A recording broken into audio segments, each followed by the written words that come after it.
G'day and welcome back to the OPL. We just saw Avant Gaming take game one of our Gauntlet over Legacy Esports, and to just change things up, they have also elected to say on the red side, or the purple, depending on where you play League of Legends. Red side of Summoner's Rift. Sorry, Bryce. My apologies. But yeah, that's going to be pretty interesting. Of course, Legacy did have the seeding going into it, opting into play blue side. Yep. But then AV, of course, get the second pick in games 2 and 4. So they're just going to stick to the same thing. Game 1, winning on red side, then just going to do it again, apparently. What does that tell us about the draft? Is that a solo lane thing? Is it because there's lots of OPs so they don't care about priority? Like, what is it? Well, I mean, I feel like the big thing is the Rise. And now I feel like Claire has played so much Rise and has been so successful. Potentially coming into game 2, they've shown that they can play Corki, and Frey looks absolutely fine into that one. Goes even early. Late game turns into an absolute monster, putting out lots of damage. And Claire just getting picked off time and time again. So it's not just a confidence booster for AV, I think, being in that situation again, but kind of a negative for Claire in this same matchup. So we'll see if pick ban phase does end up the same this time around. Same bans come out of Legacy, Caitlyn, as well as Galio and Sion. Same bans out of Avant. Are they going to switch anything up? Get rid of the Gangplank.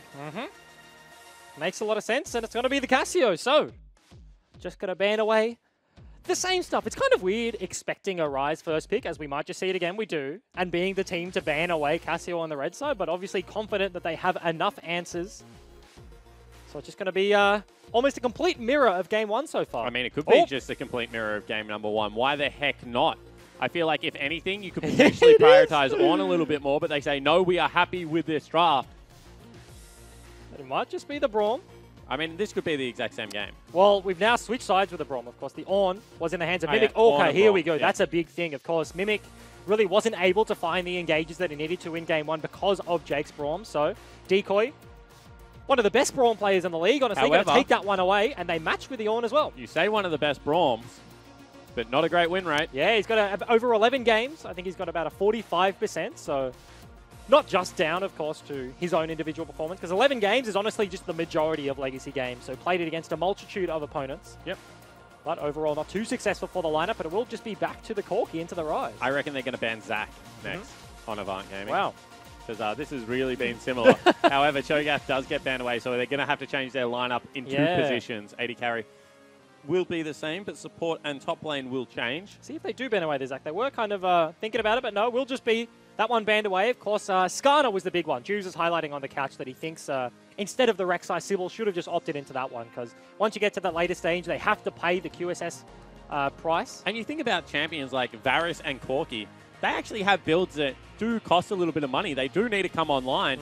Getting that QSS just sets you back the gold that you would otherwise, complete an Infinity Edge or something like that. So I think buying a QSS is actually a huge deal in games like this.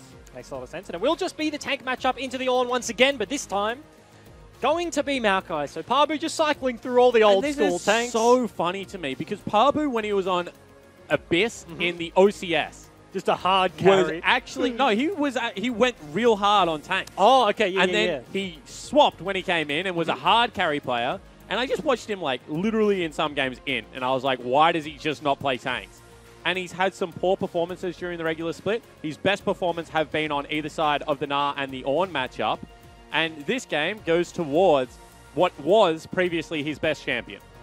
Almost entirely potentially going to be the same draft.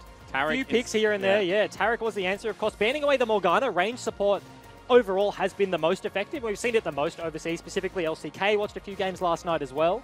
Jake has hovered the Lulu.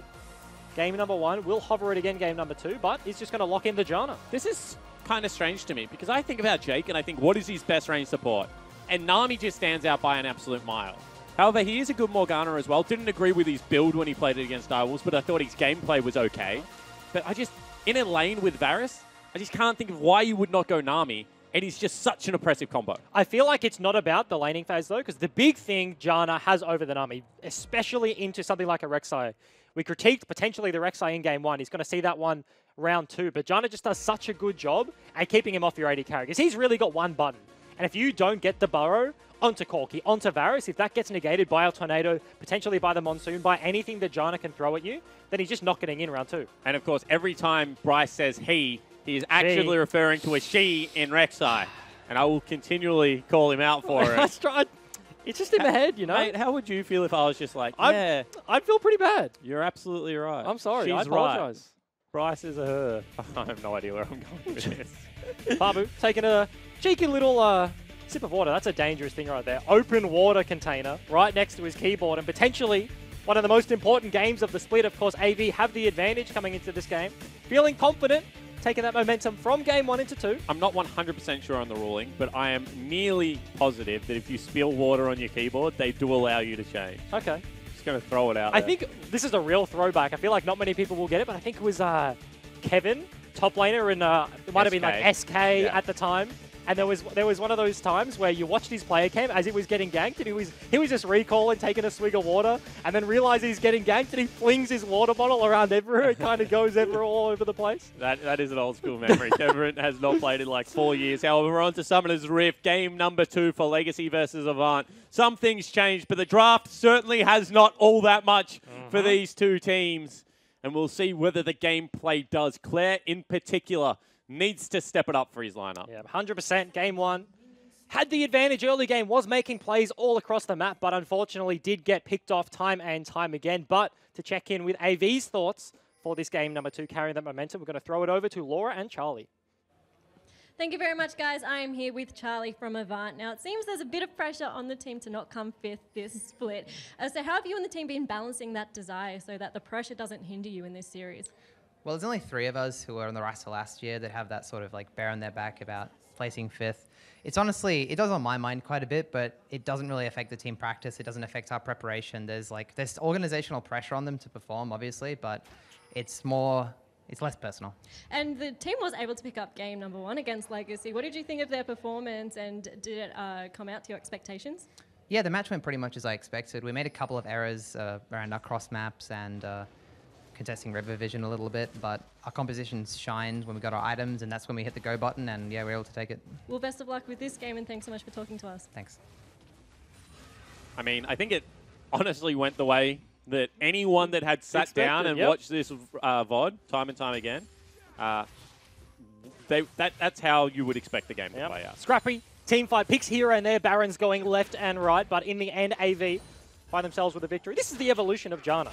You see, now that Summon Aerie came into the meta and she got a few buffs on the W, does a little bit more damage. You see Janna, instead of taking the shield level 1, kind of playing PvE, just negating damage, she now is a threat on her own. When she first got like the buffs and Aerie came out, I banned it. Because I was playing AD carry at the time, and if you did not have a support that would punish, she would like auto you,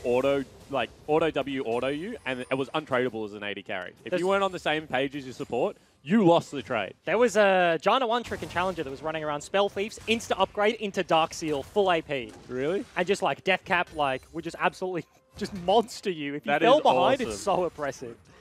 It hurts greatly. Obviously, Decoy thinks the same way into the Janna, because we saw the Braum last game have the unsealed spellbook, so we can opt in for the cleanse later game. But of course, this lane double ranged into the melee means he does have to opt in for the Guardian for that extra bit of safety in lane. Is that the best change for supports on this patch? Is that why we've seen the prevalence of melee supports really continue even through some of the nerfs? I feel like absolutely. It's definitely a large contributor. Nothing in League of Legends is really down to one fact, but the fact that you have that versatility. Now, it's not like, okay, I'm playing Braum, so like I'm going to take a Bond of Stone. Yeah. Things like that. Like you have those options. You can go for the aggressive laning summoners, or you can just kind of sit back, play the scaling game. Opting in for the spellbook gives you biscuits, gives you the extra healing from those biscuits and pots. Kind of gives you a little bit more ability to negate some of the laning phases. And this is kind of how bottom lane has shown to go. If you get it to hit the turret, it reverses quite hard at the moment, and because Blinky and Jake were more interested in harassing out raid, as opposed to potentially controlling and trimming their minion wave, it's now going to be parked out the front of their turret. And we'll still to see whether this is good for Legacy or bad. Top side of the map right now only was actually spotted out by the passive of Sybil. So Mimic trading onto Pabu, but does know exactly where the Olaf is. There is no jungle lead right now. Game 1, you saw only have 2 camp advantage at this stage, but Sybil has done a good job at matching this game. Yeah, absolutely. And he goes back for a very aggressive recall into double longsword, so going to be farming much quicker, you would have to expect this time around. Only does change his mind there. Opts in, had the blue smite, then kind of undoes that one.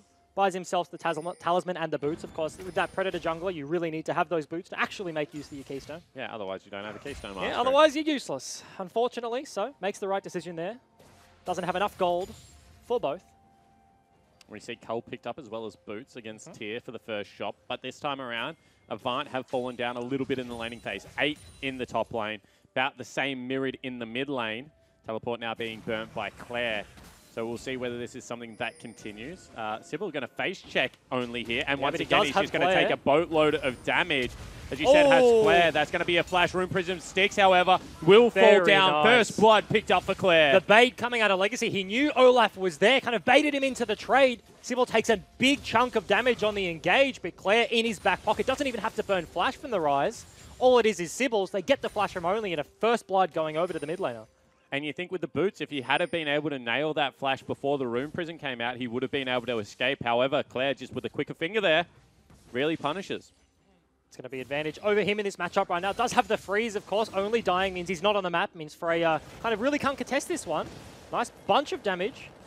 Yeah, you say can't contest. I say he steps forward and absolutely rains on his parade. However, now Jake in the bottom lane has to burn the flash. No flash available from Sybil.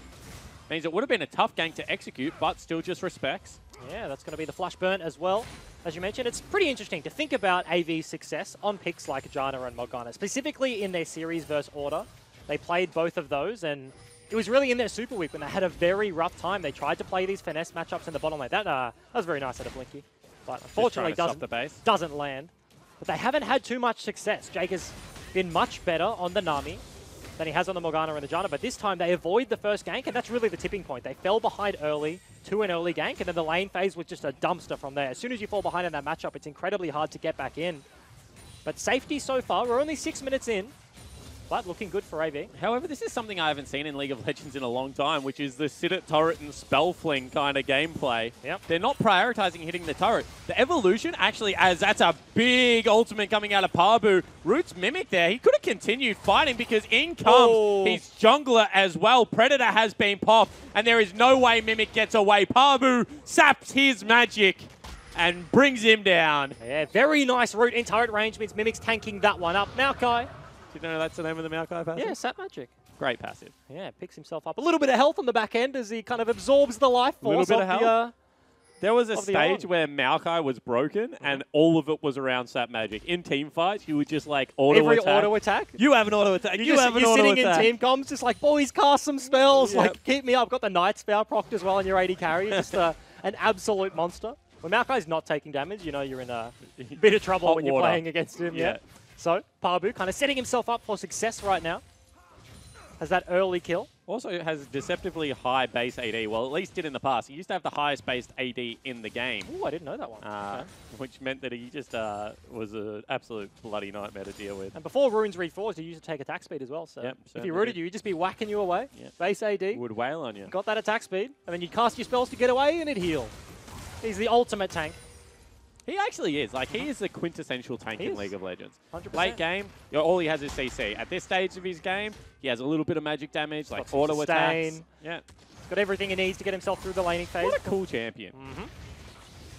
Legacy going for Invade. Probably number 4, I have to say. 3 of the first game. Claire going to pick himself up Frey's red buff. And last time this happened, this was their time to pull the trigger on the play, and this time, once again, AV have committed to the top side of the map, so bot lane is the name of the game. Of course, Janna. This is always so obvious, but it looks like Mimic's fallen for it, gets rooted up, however, uses that ulti, but ultimate will be there, out of only, and he's just wailing away on him. Meanwhile, bottom lane, that's going to be a turret dive onto Jake. Will fall down to Decoy. Blinky looks like he will be able to make his way out. Didn't burn the flash, but now will have to. And Jake, I feel like I've seen this one before. Last game, exactly the same scenario, except this time AV commit to the play. They get an advantage topside, looking to whack away the turret, but the bottom lane gets dove. No Monsoon from the Janna, so they don't have that extra layer of safety. Potentially going to be first brick going over to Legacy. They don't have much of a wave, but the next one's going to crash. For ages, and they're going to manage to pick this one up. Meanwhile, you can see that Claire is checking his blue buff. Mimic is up there. Pabu's in some trouble, but will just blast plant his way over the wall. Unfortunate for Mimic that he doesn't have his flash there. Potentially could have locked Pabu into the jungle, but of course doesn't, so he's going to get himself to safety. So a 2,000 gold lead netted off the back end of that play. First blood. Not to mention, small advantage. Legacy hold on to their blue buff. Okay. It was not taken away, so Rise. Frey's in big trouble here. Has to burn the flash. Yep. Oh, and Decoy. He was timing it. He was trying to time the flash, and he absolutely just cast his own there. Just ping it. That hurts. Just ping it, Bryce. That really hurts. Realm Warp going to get clear into the mid lane with a wave, I assume. Yeah, a couple of minions Yeah, going to be brought up here as well. However, Teleport going to be burnt out of Maokai to try and defend this one. See whether he's able to do so. Does Sybil just pull the trigger? Yes, he does. However, that's going to be the ultimate use. Only trying to charge in, but it just will be a disengage. That's the thing. They kind of bait Pabu into using that ultimate, then don't commit to the play. So Maokai doesn't have that one available. Kind of gets no value there. But Legacy looking to take down that turret. The rest of the members just going to go off into the side lane right now. Not sticking around too long in the mid lane. Frey has the package, but without Flash right now, Claire seems to be in an okay position. However, you can see the lane swap has come across, and right now Avant are prioritizing a Dragon, whereas Rift Herald plus top lane turret seems to be on the mind right now of Legacy. So Gold could potentially swing very heavily in their favor if they do not, if Avant, do not track this very well. That's just a consolation prize for them, of course, 8.5. It is the buffed air, but of course you'd probably much rather Rift Herald right now, but Legacy do have the advantage. They are stronger in these early game skirmishes, so... I don't know, with Janna, with a couple of air drakes in your back pocket, you'll be running towards you will be zooming really around quickly. The map. Absolutely, only going to join the rest of his team down on the bot side. That's going to be the ulti just to clear some of the way from Mimic. There's going to be a race here. Rift Herald actually won't be popped. Sybil is actually going back to blue buff. Going to hand that one over to Claire. I was going to say, if they just pop it mid lane right now, they can trade up in a big way. Top of top lane, you can potentially get a charge. They have options. But they don't choose to pull the trigger on any of them right now. They're actually pinging out the mid lane. So Sybil, it might be late, but they do hand over the blue buff, and they might just look to drop it now. I mean, I don't know whether it's going to get the turret now. You can see Jake already on his way there. If one charge doesn't do it, they might be able to defend, and that is such a late Rift Herald coming out of Sybil. It will die, potentially. 60% HP on the turret right now. Can Clay do enough damage on the front? But 3 members of AV. They're bringing down the bottom lane, so Legacy have 4. So this is just going to be a Rift Herald, like, whacking away at the turret. Shows its eye to everyone. Actually, they don't get the pop on it, so we'll get one more swing. But it does fall down, so not the best use of Rift Herald, to be honest, coming out of both of these teams. I would rather an Air Drake. At that point, if you don't get value out of the Rift Herald, that's all it's for. It is an investment objective. You kind of bank a turret for later, but unfortunately for Legacy, they don't get squat. So AV, as you mentioned, just going to be zooming around the map with the Air Dragon. Janna passive. So let's take a look at where these comps are different. So you're going to have a Braum on the side of Legacy. Very telegraphed of why they took that away. Obviously didn't like playing on into it all that much. I agree with them. That matchup kind of sucked. Maokai and Janna. 2 of the better scaling champions in their role, to be honest. Maokai's CC is pretty much uncleansable because he goes with you and then has a knock-up and a slow on the back end of it. And Janna, as far as like utility go, movement speed, shields, a big knockback, ultimate plus interrupts, is nearly unrivaled in the support category. And that's the thing. Janna does one thing, and that's reset a team fight. When you look at the champions on Legacy, they have Ornn, they have Rek'Sai, they have Braum. These are all kind of like one-button champions. If the engage doesn't stick from Blinky's found himself again, Blinky's found out a member. Flash in will be there, however, not going to commit on the play. Nice. Pick up there. Do get the flash out of the Rek'Sai, but that was just a Velk. He just appeared on my screen at the same time as a flash noise, and I was like, Frey's just flashed on it. He's just zooming in. He did it. He Velked. And what I was saying, Janna resets the team fight. So it's going to come down to the execution of the engage out of Legacy. If they, which they do have the advantage right now, if they can hold that going into the mid game, it's all about if Mimic can get the engage, if Sybil can get onto the back line, and how can Jake stop the members from sticking. Because if they reset a fight, they have double AD carry, they have CC, a galore. They have a Maokai, they have an Olaf. Right now, you see that the Olaf was flanking, however, they do not go for it. I agree with you. It's all about if you pick Jake or if you pick one of the AD carries, you'll win the fight. If you don't pick either of them, the fight's going to go for a damn long time, and that just suits Corki and Varus fine. However, mid-turret broken means that a big gold advantage has now been picked up. It's about 2,500 at only 13 minutes into the game. Frey waiting to cash in that cull. You can see they have finally got their hands locked into this 1-3-1, which is what I expected of game 1, but just never eventuated. And we didn't really see it. I feel like the game was closer in game 1. You have to think we're only 13 minutes in, and Legacy have broken all the outer ring right now. So that kind of opens up the map, allows them to set up this 1-3-1 and have the rotatability, for lack of a better word, through the mid lane. When Raid and Decoy are positioned there, they can kind of go to either side that Legacy want them to. They can follow Sybil around the map, but game number 1, turrets survived for a much longer time. Do you want to hear my ideal Gauntlet play? Okay, hit me with it. When you've got a Twitch AD carry, okay, and you think you've Who's won playing the game. Twitch? Rays, he's a Twitch player. Let's okay. call him Dear Ray. Okay. Just for the sake of the conversation. And you think you've got the game won, and he walks up to start wailing on some Nexus turrets, but then gets executed. Well, technically killed by a Jana. And then gets killed by a Riven in stealth. That would be my ideal play. I want to see a Riven kill a Twitch in stealth. I didn't pick up on when you said Dear Ray. I didn't put 2 and 2 together. Of course, talking about Ray Dear there. That was probably a rough series for the man. It was a rougher series for me. And now he's got an award named after him. So I feel like he's won right now. Yeah. I have an award after me as well, and I am the only coach of all time that has never won anything with the Chiefs back when they were undefeated. So yeah, that's a great award. Sorry, man. That's all right. Bad luck on that one. Legacy That's Asians unfortunate. just stuffed me around again. Yeah. It was You've dogging called the me many boys from things. 2014. You've called me many things on this caster desk, Jade. You call me Chief E-Gym, you call me Legacy E-Gym. Yeah. Just waiting for caster Egan. No, okay. Yeah, apparently that one hasn't hit yet. But AV trying to hold some control of their top side jungle. Of course, 15 minutes in and the 1-3-1. TP on Mimic means Legacy constantly play toward clear sides of the map. Yeah, doesn't have himself the cleanse. And Juves, that was his biggest criticism on the Cats, that he swapped into the Ghost when he went into the side lane, got picked off once, not twice, and didn't swap into the cleanse early enough, and it kind of cost Legacy a lot of tempo. And Juves is not as good of Rise as Claire, but he does dabble in the champion upon occasion. So I feel like you can trust some of what he is saying. As you can see right now, they've just thrown a couple of pink wards into that brush, and it turns out, hey, only they're still there. Mate, if you had to be able to execute in order to criticize, then I feel like we would be out of jobs. Your many years of a Gullicaster are... the credibility's gone out the window there. You've done it to yourself. But do as I say, not as I do. That's what I always tell all my players. Although I stand by the fact that Comet Alistar is good. I disagree with you. It's got to be the second air Drake. It is going to be the second air Drake. But it's got to be matched by Legacy. Probably uncontested. Sybil did just walk over a pink ward, and it is going to get picked out. Decoy. Of course, it's the support's job, you know. Vision wards, it's just all about the support. So he's going to get the gold for that one. I like it. I like when you know a team's going for a hard reset because they've taken a sip of their water bottle. That's how you're sure they got back to base okay. Blinky, of course, the person I was talking about there. And right now, with Legacy being in the driver's seat, about 3,000 gold up, you can see that they are just bouncing waves. And I mean, this suits AV just fine. If a team wants to play a slow, measured tempo game, it's going to be the Corki and the Varus. They just scale superior to what is on the other side right now. And absolutely, that is just what you expect at this stage of the game. No Baron. I mean, Legacy don't really have an opportunity to force AV to check. They don't have that pull that wants them to bring over to the top side of the map. So very early in the game, they've set up the 1-3-1. They're farming all 3 side lanes, but there's no reason for AV to overextend here. And this time around, Mimic is going to go towards the banner of command, and you can see potentially going to be matched by Parbu. However, Mimic has held onto 5 minion dematerializers, which means Parbu's is going to last for significantly shorter periods of times than what Mimic's is going to. Of course, no Cho'Gath in this matchup here. Was banned away. Second phase by Legacy, so... That higher space AD is really going to come in handy for Maokai.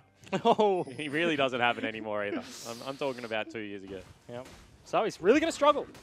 Even Corki in the side lane doesn't deal too well against banner minions. He does okay, does 20% of his damage, but it's really going to be rest on only and Blinky to be able to clear those ones out.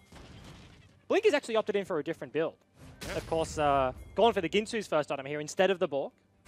Has the Jana. Maybe he felt like has Jana, so more AD damage there. Maybe feels like he's not going to have access to the Baron as early. Maybe thought that was a little bit more of a possibility last game. Because it's not like he's playing against a different front line, so the HP shred argument is out the window. He's still got an Ornn, he's still got a Rek'Sai, and he's still got a tank support. Now it's Braum instead of the Taric, but Braum arguably tankier. But going to be the different item spike coming out. Of course, the bot lane was broken in similar fashion to Game 1, so Varus' one item spike was kind of negated by the fact that Legacy blow open the map early. They flipped to top side, and both side lanes kind of just matching and trading objectives. And this game's going the distance. If you haven't already, guys, bathroom breaks, probably now a good time for you. You've got a couple of minutes until Baron's up. I mean, go get yourself a cold one. It is a Friday afternoon.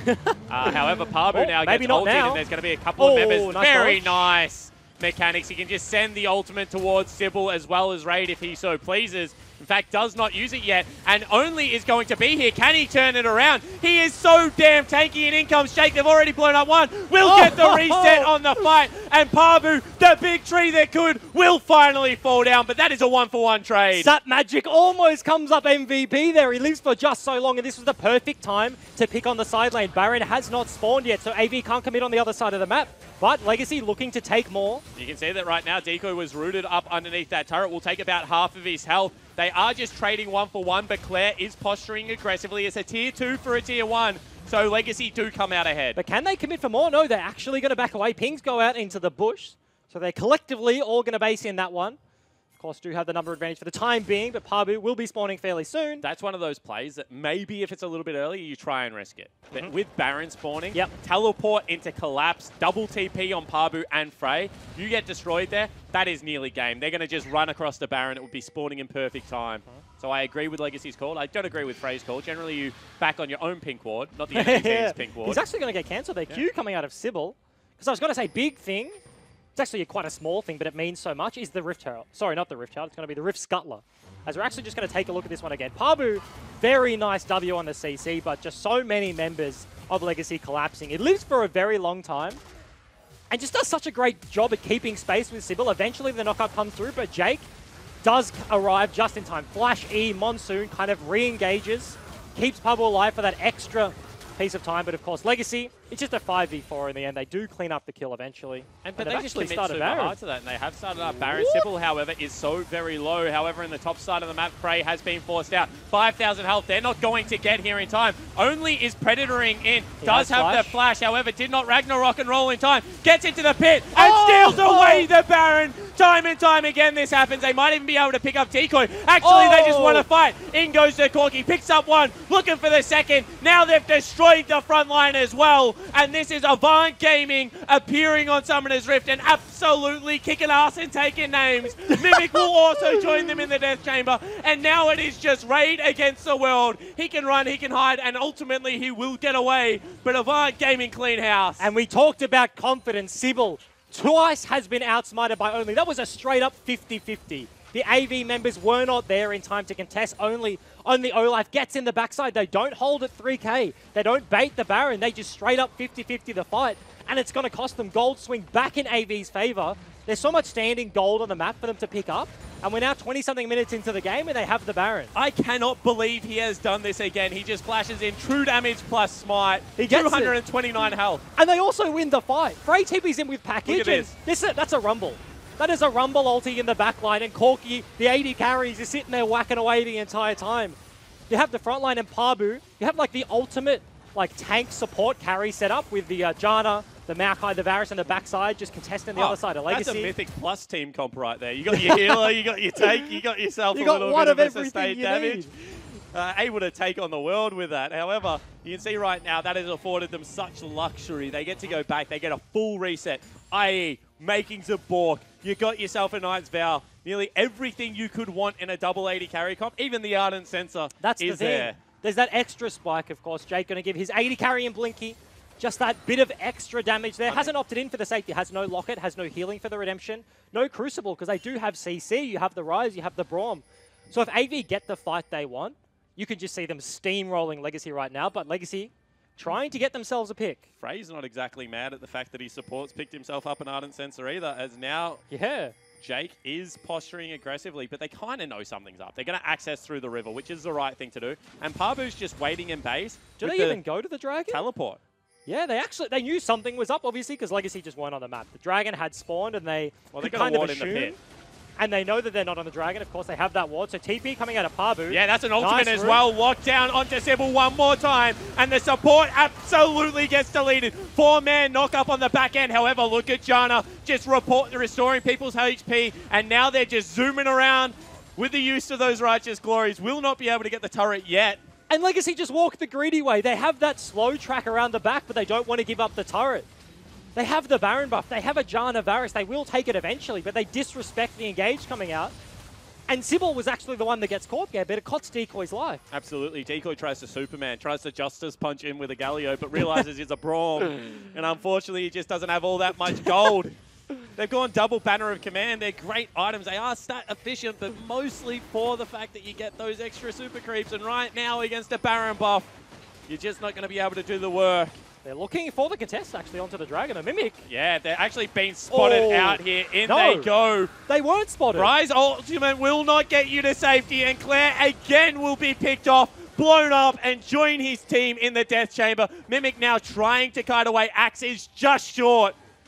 Couple more Wheaties would have done it for only, but now without the wave clear, Baron's off. Yeah, but they still have the numbers advantage. Claire is dead, and he's the majority of their wave clear. Legacy just look all out of sorts. They weren't even in vision in that bush. AV were going to walk past them because they really didn't have a reason to check it.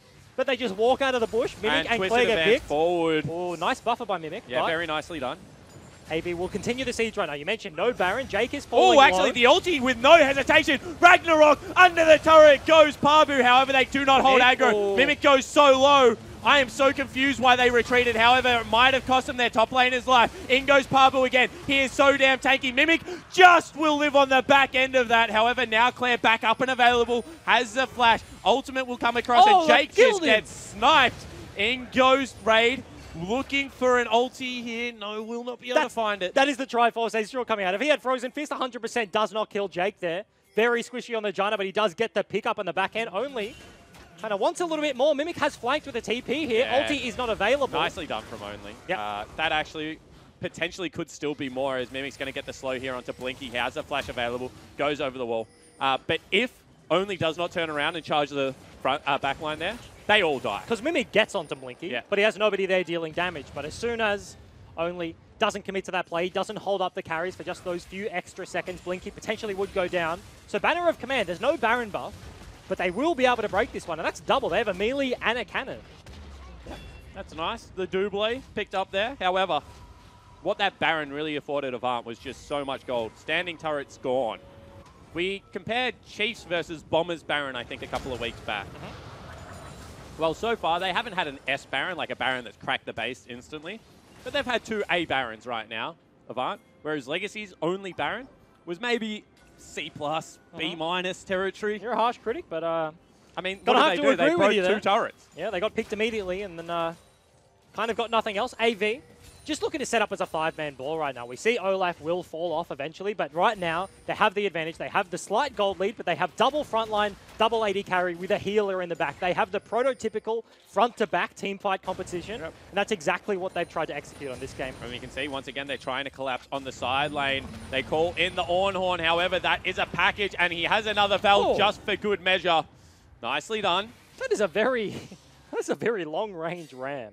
Yeah, it is. Yeah, he goes a very long distance. I expected that, honestly, to fall off like a little ram that could. He was just eventually just running out, but of course, package is just long enough for Frey. But Baron spawning in about 45 seconds. AV already have complete control of top side of the jungle there. And trying to set up a gank push again. Once again, Only will get outscaled. It will get to a point in the game where Claire's going to like light him up, 3-hit him. But I don't think we're there yet. I think Adaptive Helm is the right itemization choice to hold that off for just a little bit longer and give him maybe 1 or 2 more team fights. And the way this game is tracking right now, they might not need more than that.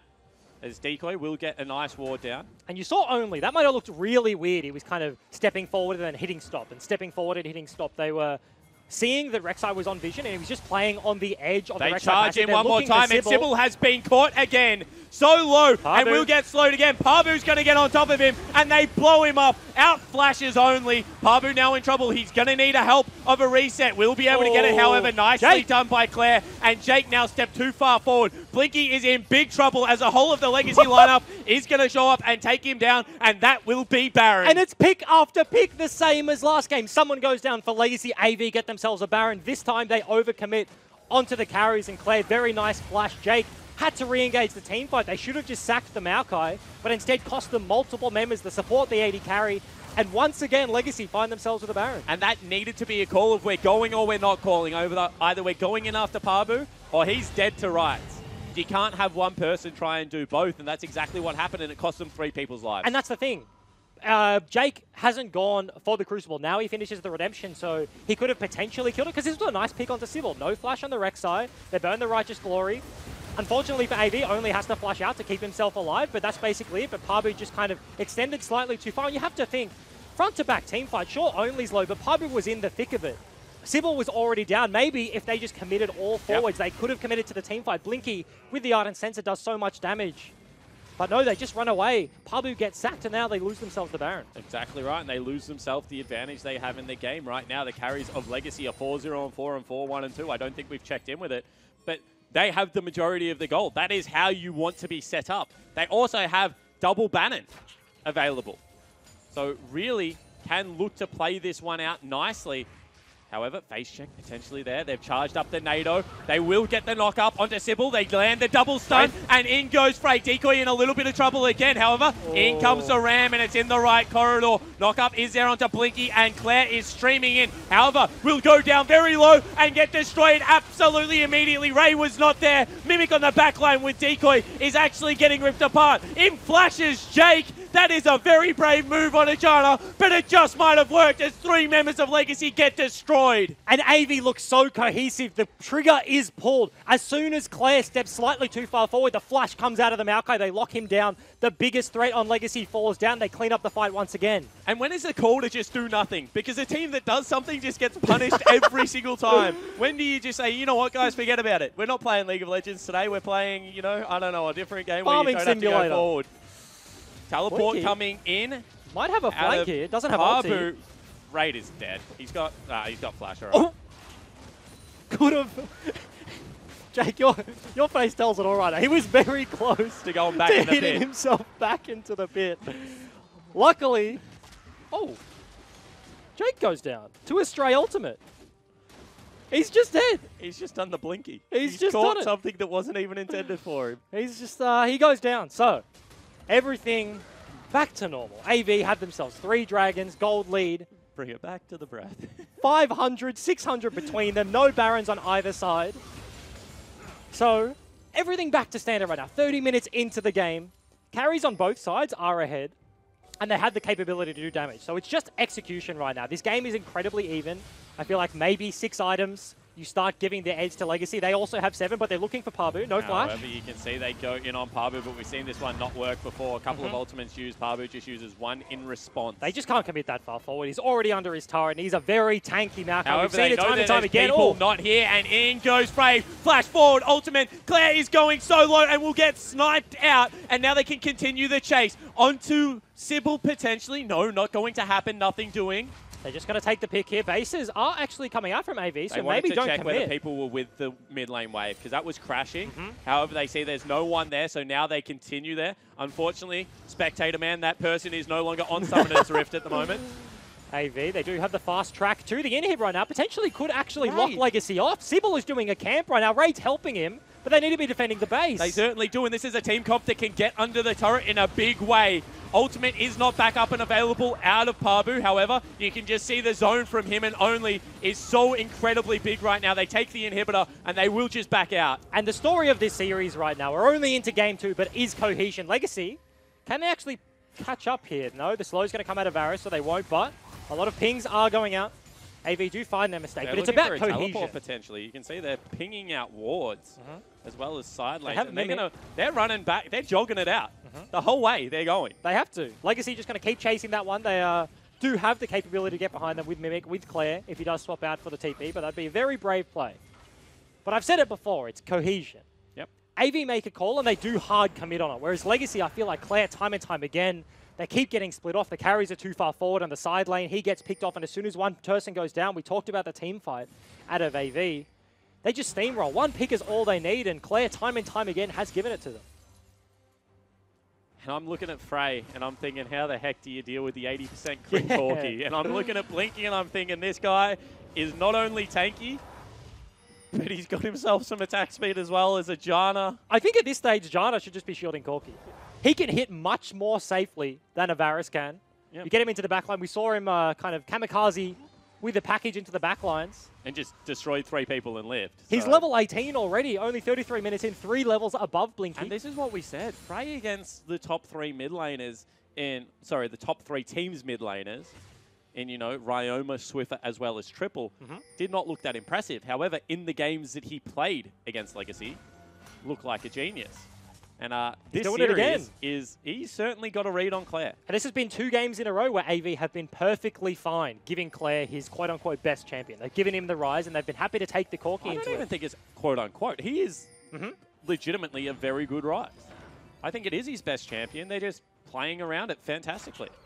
Absolutely. Working on his death cap, so kind of approaching 4 items, but Frey on the opposite side has already got his 4. Yeah, he's chilling. He's working on his 5th, got himself some Sork boots as well. Baron spawning in about a minute, and Legacy seem to have the control for the most part.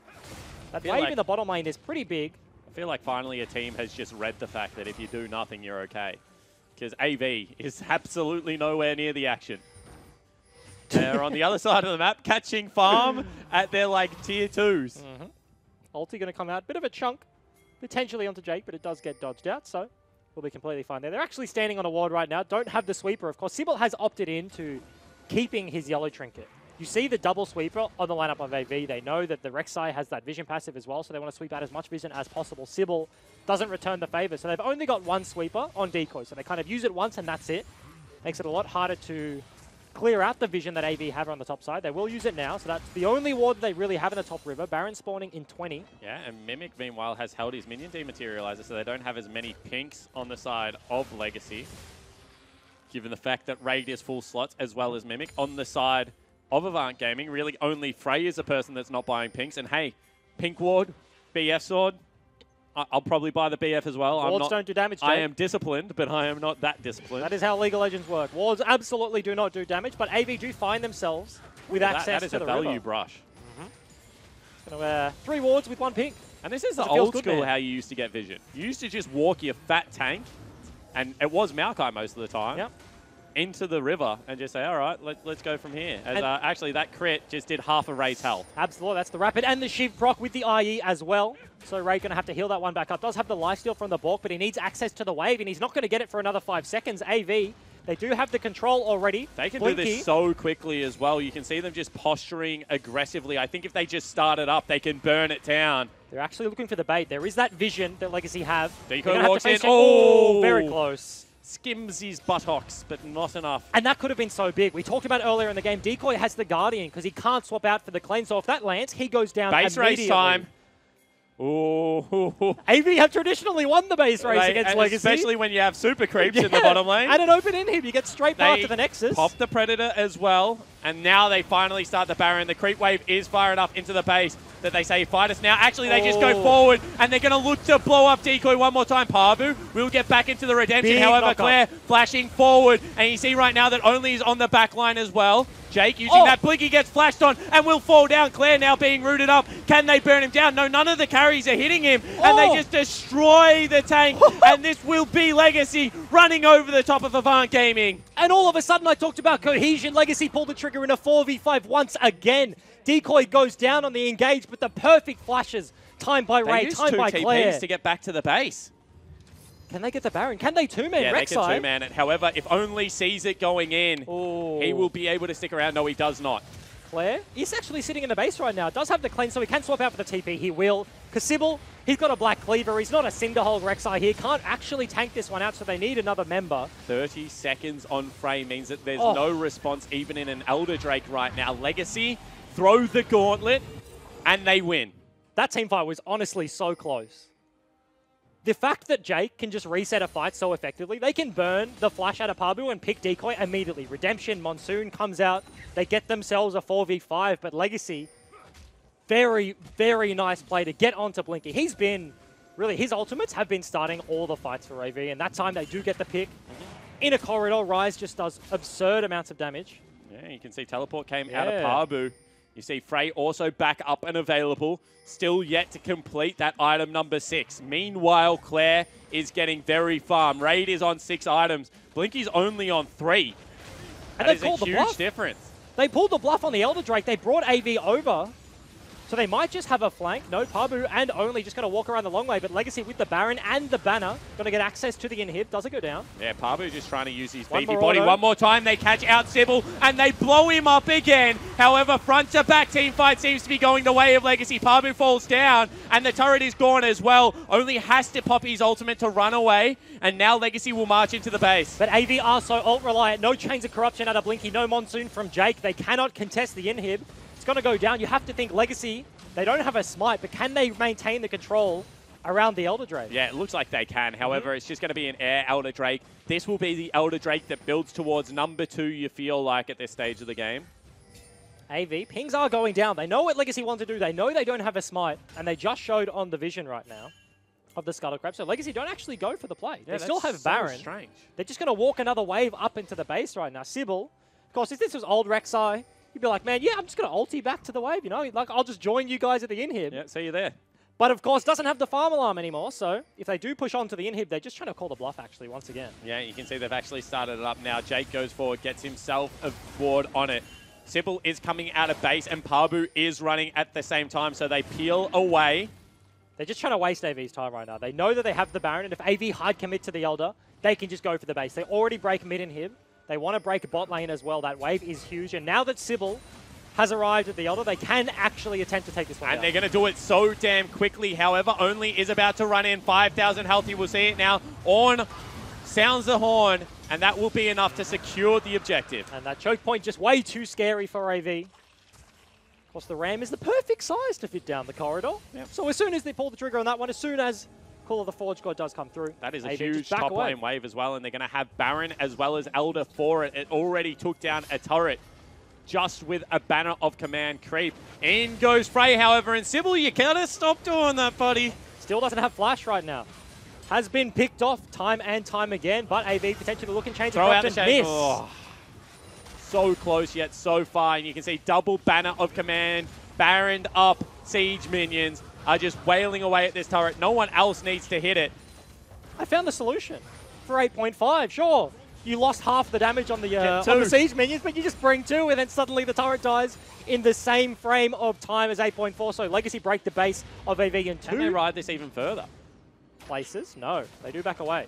Frey does absolutely no damage, so Blinky with his Rune 9 is going to kill both of them. And this is a crazy game. Now 6,000 gold lead for Legacy. Both of their carries just go back and they've completed everything. AV suddenly 6,000 gold behind. Jakey actually has negative money right now. Of course, opted in for the debt. Put himself in debt. For a Fairy Charm, I think. Maybe it was probably for Pink Wards. They needed the vision control, especially to try and get that pick around the corner. But yeah, super interesting. 15 minutes ago, you look at this game, you're like, man, like AV have complete control. They got the Baron, they're breaking the base of Legacy. Looking like a 2-0 in this series, but Legacy, they do bite back. Double inhibs taken.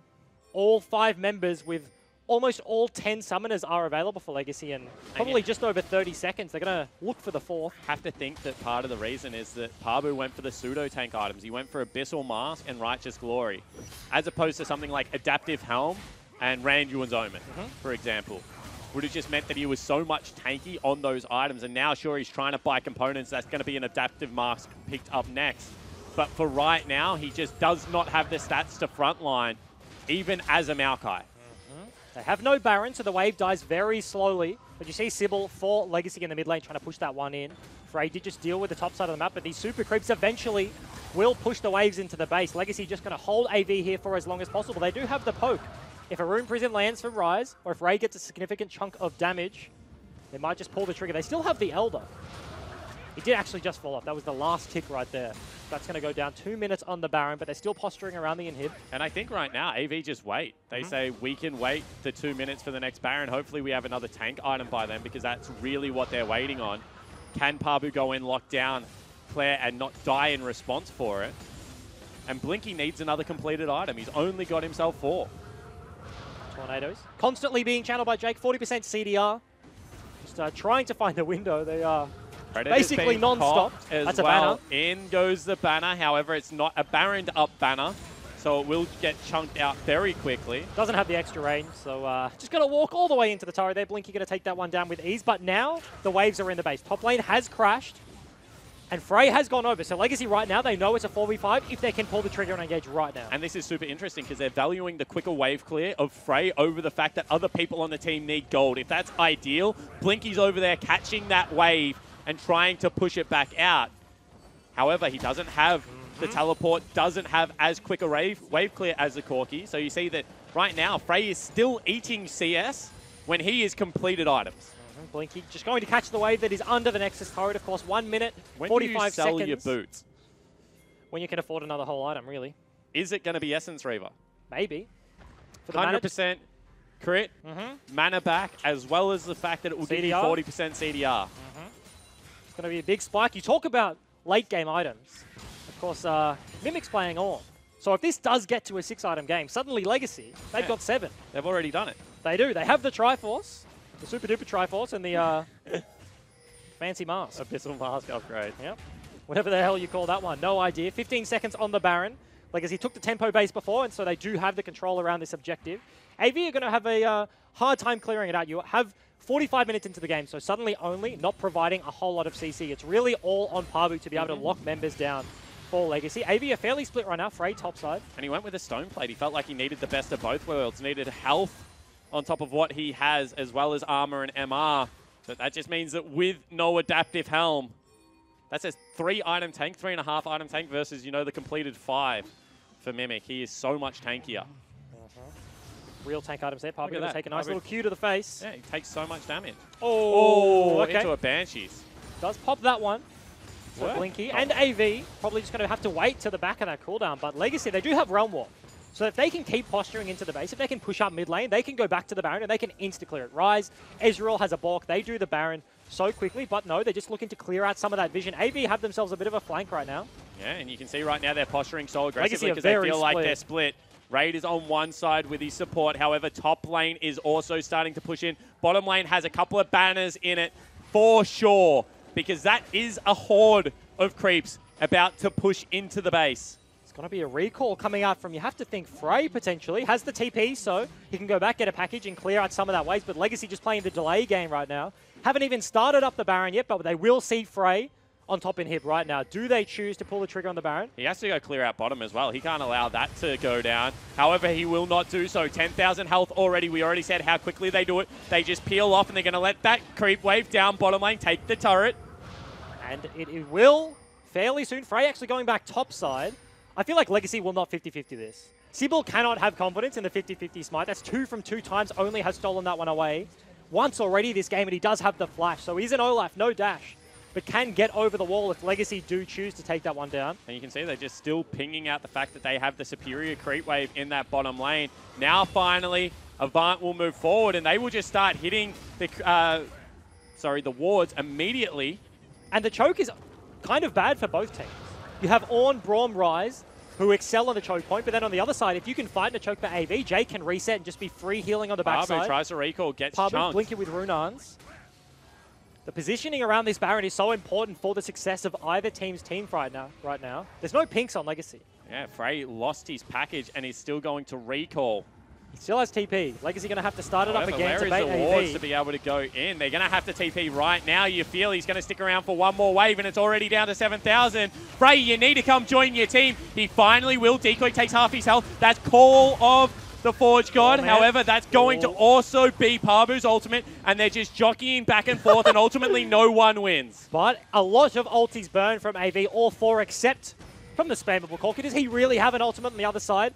Only the 2 from Legacy, and Call of the Forge God, pretty low cooldown right now. They're sticking around. They're still in the same situation, not as dire. The waves are pushing in, not quite as heavily. However, now it's going to be Legacy that calls the bluff. They're going to go forward with the Rise. However, because Sybil's been zoned away and he's been tagged up by a red buff. Oh! However, flash forward, baits him in. Frey will fall solo and will fall down. Now they must make a play somewhere. They flash forward. They're looking for Sybil. Jake goes in, cancels out Claire's ultimate, and now they're trying to take him out. Blinky flashing forward. Look at the moves. He's actually going nuts, but will get bursted out. And Legacy, with the 4v5, will ultimately win the team fight. Only the last man standing, and he is not long for this world. It will be a perfect ace, and Legacy will look to win game 2. 48 minutes, and they get the team fight they needed. AV, they burnt the TP from Frey to get back to the fight, so they felt like they had to commit.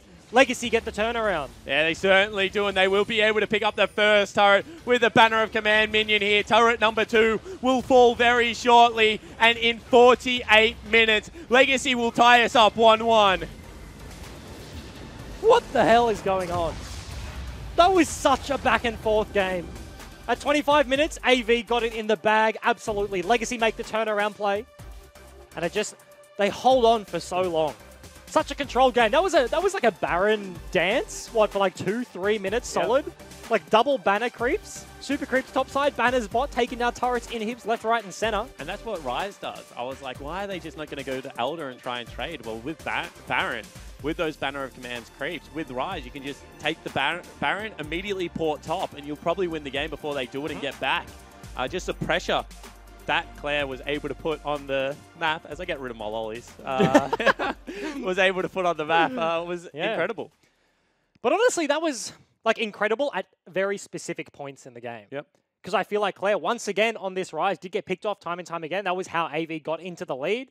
But then, like, he did have those moments of brilliance. Flash forward with Sybil. They looked a lot more coordinated at points than they did game one, like, certainly. I would say that really it was Sybil and Decoy getting caught out this game. I think that Claire had moments, but I think for the majority of it, Claire was like 4-1-4, 4-0-4 for his AD carry. And then it was like a 0-4 support and a 0-4 jungler. Like, he didn't have cleanse. Yeah, He went Guardian for the lane, and he didn't have the cleanse. Yeah, and you're a Rek'Sai. Ultimately, I mean, we've seen this pick twice. Neither time has it been particularly impressive, to be blunt. And I think this is something that they really need to look at, because they can't keep giving away a quick clearing jungler like Olaf and falling behind like that in the early game. And you have to think going into game 3, Legacy obviously equalized the series, but that draft does look fairly rough, and it doesn't look like a convincing win for either team. Now, do they switch sides? Do we see like AV red side, Legacy blue again? Yeah. I think not. I think potentially. I think that like, I think that we've seen that both these coaches draft really specifically. And I think that you look at both of those games if you're the coaches, and I've done this before, and you think, you know, we probably could have won both of those games. If we execute like our composition better, then we'll win. We'll win both games. Yeah. And hey, why not do it again in a game number 3? To hear their thoughts on it, let's throw it over to the analyst hangout. Thank you very much, guys. Legacy able to pick up game number 2 of this series, and Soulstrike said he didn't think it was going to go to 5 games, but I think we should be setting up camp for the night. I think it's going to be a long one. Get the hot chockies out. Get the tent, get the marshmallows, camp around the fire. We got the dog here, treats. Yep. No, that was a good game. When I say good game, it was fun to watch, but I don't think it was a good game in terms of cleanliness. But I do think that there's a lot of work to be done in pick ban for both coaches. Yes. We were addressing the Rek'Sai pick in the room. Again, I felt like it did nothing. Like, okay, my stance on the game is like, if I'm going to get target banned, or if there's going to be a limited champion pool available for me, if I'm going to be useless, but I'm going to pick a champion that at least makes another member of the other team useless. Just pick Skarner, pick Jarvan, pick something that's going to force AV to react to what I have, if it's not going to be a tier 1 pick. But I do think Skarner's a tier 1 pick anyway, so it's like real weird. Well, he has played Skarner in the past, as well as the Jarvan, but now he has knocked Rek'Sai up, so it's not on a 0% win rate for the region anymore. But I was saying to you in the room, this is like jungle in 2018. When you pick something like Rek'Sai, he was dying before every fight started, and they were winning team fights 4v5. Like, I know that's my specialty, but like, it's like, find me one role in the game that can die before a team fight and win. Which role is it? Right? Buff jungle.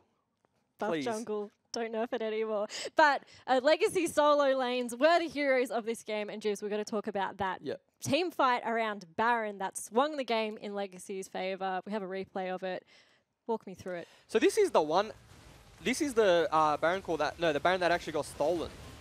So this was just like poorly played from Legacy. This wasn't like not the ideal thing. So they got the Baron to 1.5k health, and it was more or less like just a coin flip.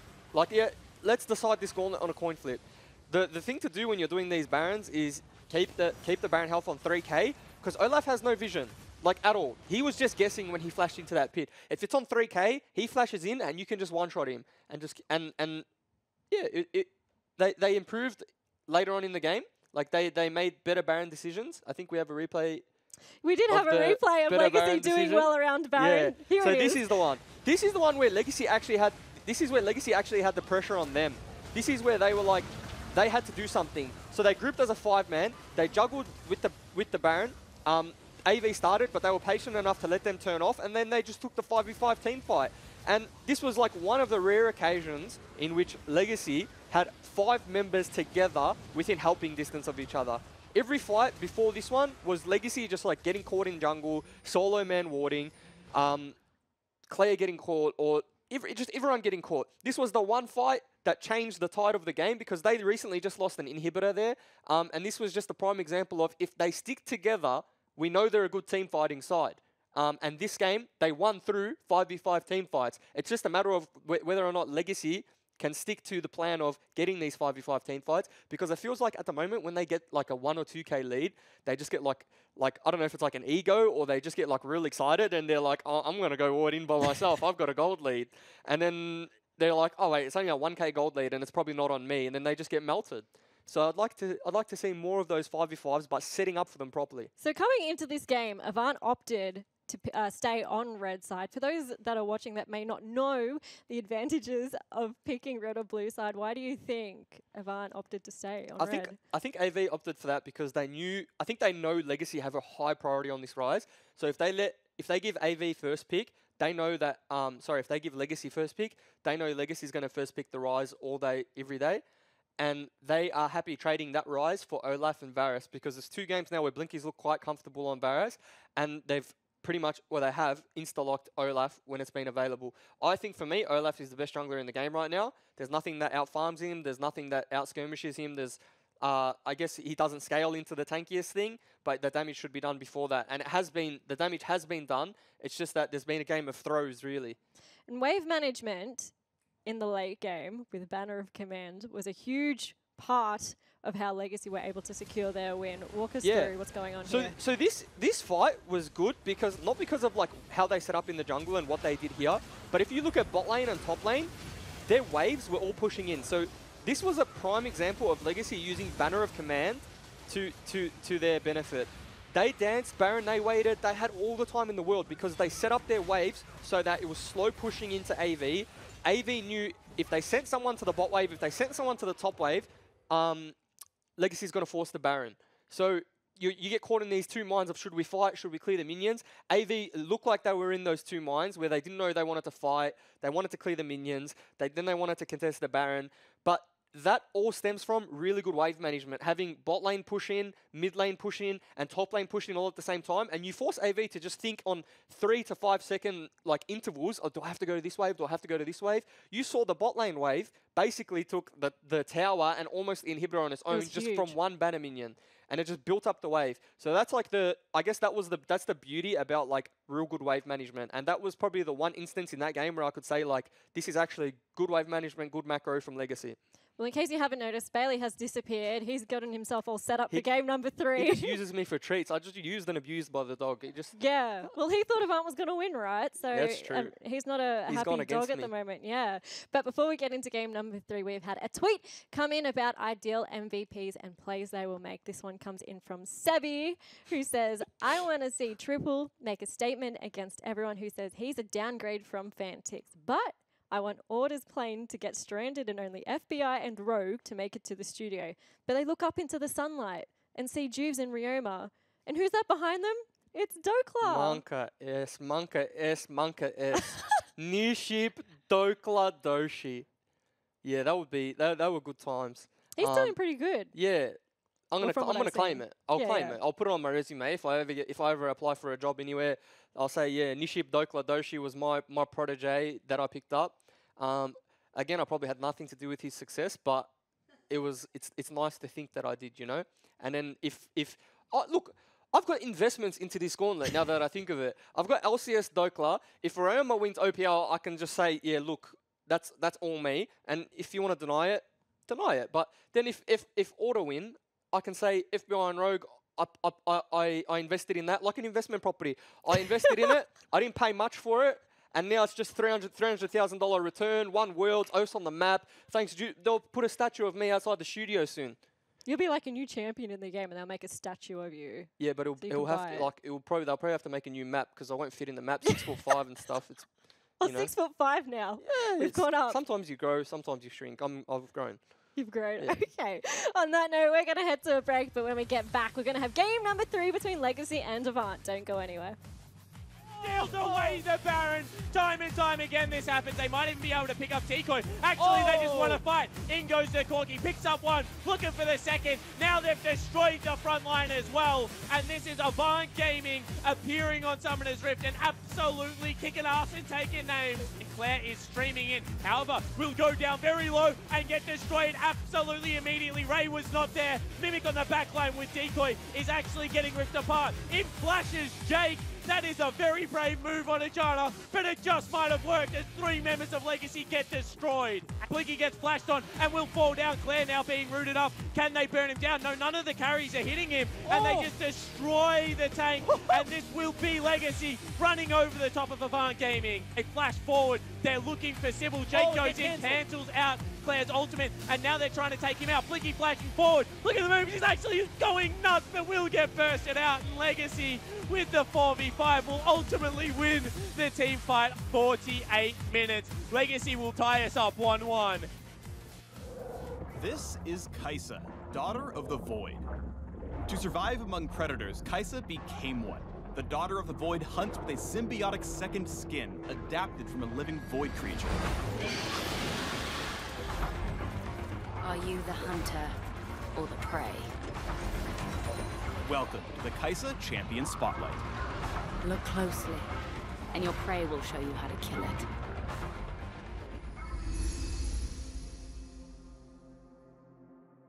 Kaisa has 2 passives. The first is Caustic Wounds. Kaisa's basic attacks mark enemies with plasma, dealing increasing bonus damage per stack. After enough stacks, the plasma ruptures for a burst of damage based on the target's missing health. Nearby allies can donate plasma by immobilizing enemies with crowd control, but cannot rupture the plasma. Kaisa's second passive is Living Weapon. Her symbiotic skin evolves her abilities based on permanent stats gained from items and champion levels. We'll come back to these evolutions with each ability. Kaisa's Q is Acathian Rain, which releases a swarm of missiles evenly distributed among nearby enemies. Additional hits on the same champion or monster deal reduced damage. Low health minions take extra damage. If you catch an enemy up close and alone, they'll be pummeled with every shot for some unavoidable damage. Minions and other enemies will split the salvo, so remember to isolate your prey before making it Acathian Rain. With enough bonus attack damage, Acathian Rain evolves to fire significantly more missiles, dealing more damage. Kaisa's W, Void Seeker, fires off a beam of void energy that damages, reveals, and applies plasma to the first enemy hit. With enough ability power, Void Seeker evolves to deal more damage, apply additional plasma, and partially refund the cooldown on champion hit. Put enemies on blast with a nasty poke, or play hide and seeker with a fleeing enemy. Kaisa's E is Supercharger. First, Kaisa charges up, briefly increasing her movement speed, but losing the ability to attack. After charging up, Kaisa whips out the big guns to increase her attack speed for a few seconds. Every basic attack reduces Supercharger's cooldown. Additionally, bonus attack speed will reduce the charge up time and increase the movement speed gain. With enough bonus attack speed, Supercharger evolves to grant invisibility during the charge up. Your enemies hunting you will be in vain. The first half of Supercharger can be used to create distance from a threat, and you can use the second half to turn and burn. Kaisa's ultimate is Killer Instinct. Too late to run. Kaisa dashes at extremely high speed to a location near an enemy champion marked with plasma, then briefly gains a shield. While Kaisa moves insanely fast during her ultimate, it is technically a dash. Eagle-eyed opponents can interrupt you, unlike other champions from the Void with high mobility ultimates. Huh. Kaisa can use her ult to pick off a wandering enemy. Combo with a teammate to dive a carry hiding in the backline. Or reposition in the blink of an eye. Killer Instinct is exceptionally versatile and has a long range, but it is a huge commitment. Don't be rash with it. Once you're in deep, you better be able to fight your way out. Kaisa's abilities and evolutions give her multiple ways to approach a team fight. My skin is cooling. Time to hunt. One method is to rely on Supercharger, pinging their front line for constant cooldown refreshment and using Killer Instinct to dodge crowd control or kite divers. Just make sure you don't abandon your team to 1v5. That's 10 points in Void Spotting. Alternatively, you can lurk on the outskirts, waiting for a well-aimed Void Seeker or some friendly crowd control to dive in and pop a squishy. Stay alert for opportunities to follow up on an ally's engage and land that final stack of plasma for the kill. After all, KS stands for Kai'Sa. You talk too much. Thanks for watching the Kai'Sa Champion Spotlight. Follow your killer instinct to dive deep and learn more about the Daughter of the Void.